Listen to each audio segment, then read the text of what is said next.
The grandmother was horrified to discover her daughter-in-law had brought home two identical granddaughters. She distinctly remembered having only one granddaughter, Alice, who had disappeared after falling into the water a year ago. How could there suddenly be two of them now? The sight terrified her, and she immediately cried out that it must be ghosts. A year earlier, the woman had accidentally let her daughter fall into the water, leading to her disappearance. For an entire year, there had been no trace of her. Yet, instead of blaming her, her husband had comforted her endlessly. Just as they were about to give up hope, the police suddenly called, claiming they had found their daughter. The woman was stunned. How could her missing child still be alive after all this time? She and her husband rushed to the police station, only to freeze in shock the moment they stepped inside. Standing before them were two identical girls. The officer cheerfully told them to take their two lovely daughters home and not lose them again. But the couple was utterly baffled. They knew for a fact they only had one daughter. Now, there were two.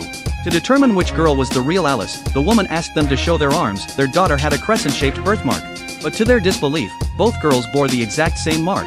The couple was at a complete loss. The husband suggested taking both girls home, reasoning that since Alice had been raised mostly by her grandmother, she might be able to tell which one was real. But when the grandmother saw them, she recoiled in horror, convinced she was seeing ghosts. The woman quickly steadied her and begged her to identify the real Alice.